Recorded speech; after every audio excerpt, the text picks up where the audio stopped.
दोस्तों, क्या आपको पेरू में मौजूद नाज़का लाइन्स के रहस्य के बारे में पता है? और क्या है बाइबल में वर्णित नोआ की प्रचलित कहानी? मिस्र के सम्राट तूतनखामून के बारे में तो आपने सुना होगा, पर क्या आप जानते हैं कि आखिर क्यों वैज्ञानिकों ने उनकी मौत को मर्डर करार दे दिया है? अगर नहीं तो इस वीडियो के अंत तक बने रहिए, क्योंकि इस वीडियो में हम कुछ ऐसे ही रहस्यों पर से पर्दा उठाने वाले हैं। तो चलिए शुरू करते हैं आज की इस वीडियो को। Number 10, Nazca lines. दोस्तों, नाज़का लाइन्स दुनिया भर में प्रसिद्ध है, पर इनके वहां होने की वजह अभी भी एक रहस्य है। हालांकि एक्सपर्ट्स का मानना है कि ये विशाल जियोग्लिफ्स पेरू के लोगों द्वारा 2000 साल पहले बनाए गए थे। दोस्तों, आपको जानकर हैरानी होगी कि ये जियोग्लिफ्स इतने विशाल हैं कि इनको जमीन के स्तर से देखना मुमकिन ही नहीं है। और अगर आप इन जियोग्लिफ्स को देखकर समझना चाहते हैं तो आपको इन्हें ऊंचाई से देखना होगा। पर यह बहुत विचित्र और आश्चर्यजनक बात है कि उस समय लोगों के पास हवा में उड़ने की तकनीक नहीं हुआ करती थी, तो कैसे उन्होंने इन चित्रों के बीच सामंजस्य बनाकर इन्हें बनाया होगा। कुछ चित्रों में जानवरों की तस्वीर साफ दिखाई दे रही थी और कुछ चित्रों में भयानक पौराणिक जीव की झलक थी। ये चित्र रेगिस्तान में कई मील दूरी तक फैले हुए हैं और बहुत से तो ऐसे हैं जिनके बारे में कुछ भी बोल पाना बहुत मुश्किल है। Number 9, the valley of Wales. अगर आप सभी को लगता है कि सहारा में सिर्फ नदी ही मौजूद थी तो शायद आप गलत हो, क्योंकि एक समय सहारा रेगिस्तान में समुद्र भी हुआ करता था। और ऐसा इसलिए क्योंकि मिस्र की वादी अल हितान में खोए हुए टेथिस महासागर के प्रमाण मिल सकते हैं। आप सभी को जानकर आश्चर्य होगा कि इस जगह को वेल घाटी के रूप में जाना जाता है, क्योंकि यहाँ वेल के जीवाश्म मिले हैं जो कि 50 फीट लंबे हैं। दोस्तों, फिलहाल इन जीवाश्म पर वैज्ञानिकों द्वारा अध्ययन किया जा रहा है, जिस वजह से कोई नहीं जानता कि आखिर ये वेल के जीवाश्म उस जगह आए कैसे। हालांकि अगर समुद्र की थ्योरी सही है तब इनका उस जगह मिलना उचित है, वरना ये भी एक रहस्य ही है। Number 8, Gobekli Tepe. दोस्तों, क्या आपको पता है कि गोबेकली टेप दुनिया की सबसे पहली संरचना मानी जाती है? और इस रहस्यमय गोबेकली टेप को सन 1994 में तुर्की के अंदर खोजा गया था। जब इसकी और भी गहरी खुदाई की गई तब जमीन के अंदर गोलाकार मंदिर बना हुआ था, जिसे पत्थर के खंभों से बनाया गया था। यहाँ मिले साक्ष्यों के आधार पर कहा जाता है कि ये मंदिर आज से करीब 13,000 साल पुराना है, जो कि इस बात को और भी ज्यादा रहस्यमय बनाता है कि इसे कैसे बनाया गया, क्योंकि जिस समय इसका निर्माण हुआ तब मानव सभ्यता के पास खुदाई तक के औजार नहीं हुआ करते थे। ऐसे में 20 फीट लंबे खांचे और 60 टन वजनी पत्थरों को यहाँ कैसे लगाया गया होगा। आज हर कोई जानना चाहता है कि इस मंदिर को किसने बनाया और इसे बनाने के पीछे का कारण क्या रहा होगा। आज कई लोग तो ये मानते हैं कि इसे बनाने के पीछे एलियंस का हाथ है। Number 7, the copper scroll treasure. Copper scroll Khirbet Qumran के पास गुफा में पाए जाने वाले मृत सागर स्क्रॉल में से एक है, लेकिन दूसरों से काफी अलग है, क्योंकि अन्य स्क्रॉल पार्चमेंट या पेपिरस पर लिखे जाते हैं, लेकिन ये स्क्रॉल धातु पर लिखा गया है, जो कि तांबे और लगभग 1% टिन का मिश्रित है। दूसरों के विपरीत ये कोई लिटरेरी वर्क नहीं है, बल्कि 64 स्थानों की सूची है जहाँ सोने और चांदी की विभिन्न वस्तुओं को दफनाया या छुपाया गया था। फिर 2013 में यह स्क्रॉल अमान में मौजूद जॉर्डन संग्रहालय में प्रदर्शित किया गया, जो कि पहले अमान के सिटाडेल हिल पर जॉर्डन पुरातत्व संग्रहालय में मौजूद था। Number 6, mystery of King Tut's death. दोस्तों, आप सभी किंग टट के मकबरे में बारे में जानते ही होंगे और आप वहां की एक मान्यता से भी अवगत होंगे कि जो भी वहां पर प्रवेश करने की हिम्मत करता है तो उस पर श्राप लग जाता है। हालांकि ये बात जानकर आपको हैरानी होगी कि ये राजा अपनी मौत के समय महज 19 वर्ष का था।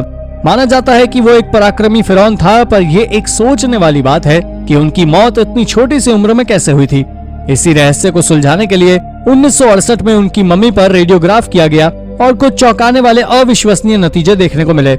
आर्कियोलॉजिस्ट बताते हैं कि मृत्यु के पहले उनका पैर टूट गया था और सर पर भी काफी चोटों के निशान थे, जिससे ऐसा प्रतीत हो रहा था जैसे किसी के द्वारा उनकी हत्या की गई हो।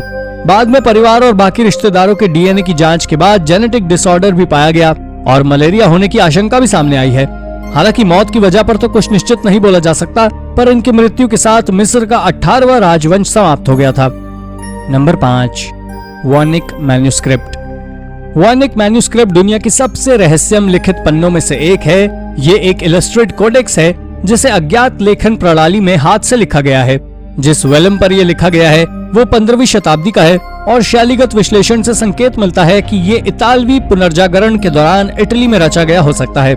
इस मैन्युस्क्रिप्ट में वर्तमान में लगभग 240 पृष्ठ हैं, जो कि इस बात के प्रमाण है कि अतिरिक्त पृष्ठ गायब हैं। कुछ पेज अलग अलग आकार के फोल्डेबल शीट हैं। अधिकांश पृष्ठों में काल्पनिक चित्र या रेखा चित्र है, जिनमें से कुछ का रंग खराब है। मैन्युस्क्रिप्ट के कुछ हिस्सों में काल्पनिक पौधे ज्योतिषाई प्रतीक आदि शामिल हैं। इस मैन्यूस्क्रिप्ट का नाम पॉलिश पुस्तक डीलर विल्फ्रेड फोएनिच के नाम पर रखा गया है, जिन्होंने इसे 1912 में खरीदा था। इसके अर्थ और उत्पत्ति के रहस्य ने लोकप्रिय कल्पना को उत्साहित किया है, जिससे वो अध्ययन और अटकलों का विषय बन गया है। Number 4, एंटकाइथेरा mechanism. 1901 में ग्रीस और क्रीट के समुद्र के बीच एक 2000 साल पुराना शिपरेक खोजा गया, जिसके अंदर वैज्ञानिकों को एक ऐसी मशीन मिली जिसने उनके होश उड़ा दिए। दोस्तों, इस मशीन का नाम था एंटिकाइथेरा मैकेनिज्म, जो कि पहली सदी में बनाई गई थी। और वैज्ञानिकों द्वारा जब इसका अध्ययन किया गया तब उन्हें पता चला कि ये मशीन कोई मशीन नहीं बल्कि एक कंप्यूटर है, जो कि किसी उन्नत सभ्यता का उदाहरण है। हालांकि ये कंप्यूटर दिखने में आज के आधुनिक कंप्यूटर जैसा तो बिल्कुल नहीं था, पर यह तब भी आज से 2000 साल पहले के हिसाब से बहुत ही ज्यादा एडवांस था। सबसे हैरानी की बात तो यह थी कि इस प्राचीन कंप्यूटर का इस्तेमाल ग्रीस लोगों द्वारा एस्ट्रोनॉमिकल पोजीशन जानने के लिए किया जाता था। आज बहुत से जानकार और वैज्ञानिक कहते हैं कि इस कंप्यूटर की टेक्नोलॉजी बहुत ही ज्यादा उन्नत है और 200 साल पहले इसका निर्माण होना लगभग असंभव था। ऐसे में इसे किसने और क्यों बनाया, ये आज भी एक रहस्य है। Number 3, the disappearance of the सैंक्सिंग dewy.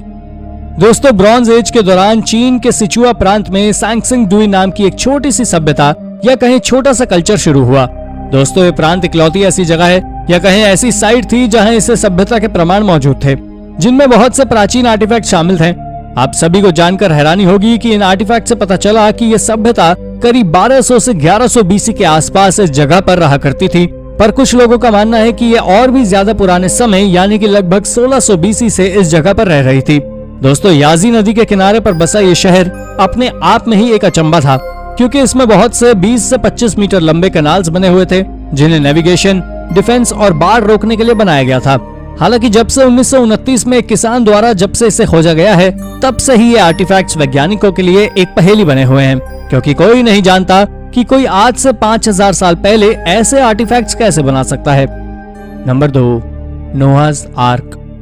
अगर आपने कभी बाइबल को पढ़ा है तो आप बाइबल की सबसे प्रचलित कहानी नोआह's आर्क के बारे में जरूर जानते होंगे। दोस्तों, क्या आपको पता है कि जब सभी लोग अपना धर्म खोते जा रहे थे और दोषों और पापों से घिरते जा रहे थे, तब एक बहुत अच्छा और धार्मिक नोहा नाम का व्यक्ति हुआ करता था। एक बार बहुत भयानक बाढ़ की दस्तक हुई, जो कि 7 महीने और 17 दिनों तक चलती रही। पूरा ग्रह डूबने की स्थिति में था। तभी भगवान ने उन्हें एक बड़ी नाव बनाने का निर्देश दिया, जिसमें उन्हें सभी जीव जंतुओं को उस नाव के जरिए उनको बचाने का निर्देश दिया। हालांकि इस बात का अभी कोई भी सबूत नहीं है कि असल में ये घटना हुई भी थी या नहीं, पर इतिहास के लोगों द्वारा ये दावा किया गया था कि उन्होंने नोह के आर्क को देखा हुआ था। और बाइबल में भी दावा किया गया है कि ये नाव पूर्वी मिस्र के पहाड़ों पर मौजूद थी, पर हाल ही में हुई खुदाई में वहां से सिर्फ पत्थर ही बरामद हुए हैं। Number 1, mysterious vault B Padmanabhaswamy gold temple. Padmanabhaswamy मंदिर जितना उसमें पाए जाने वाले धन के लिए प्रसिद्ध है, उसमें कहीं ज्यादा प्रचलित वो उसमें छुपे हुए रहस्य के लिए है। दोस्तों, ये मंदिर केरल में स्थित है और ये मंदिर 6वीं सदी में ट्रावनकोर राजाओं द्वारा बनाया गया था। ऐसा कहा जाता है कि ट्रावनकोर के महाराज ने यहाँ ज्यादा धन इकट्ठा कर रखा था ताकि जरूरत के वक्त काम आ सके। उनके आदेश थे कि इसे कोई नहीं खोले और इसे बंद कर दिया जाए। आज ये मंदिर शाही परिवार के अधीन जाता है और इसका एक प्राइवेट ट्रस्ट भी है। उन राजा ने इस मंदिर में 7 दरवाजे बनवाए थे और हर तहखाने से जुड़ा हुआ एक रहस्यमय दरवाजा भी था। साल 2011 में सुप्रीम कोर्ट ने इस मंदिर के तहखाने के दरवाजे को खोलने का फैसला लिया और जब इसे खोला तो इसमें से बहुत अजीब और बेहद कीमती खजाना निकाला, जिसमें हीरे जवाहरात थे। और 6 दरवाजे तक तो सरकार इसे खोलने में सफल हुई, लेकिन अब बारी आई 7वें दरवाजे की, तो उस तहखाने का दरवाजा देखकर ही किसी की उसे खोलने की हिम्मत नहीं हुई। लेकिन आपको बता दें, इस दरवाजे पर 2 बड़े बड़े विशाल नाग बने हुए हैं और ऐसा कहा जाता है कि ये नाग उस दरवाजे के अंदर जो कुछ भी है उसकी रक्षा कर रहे हैं।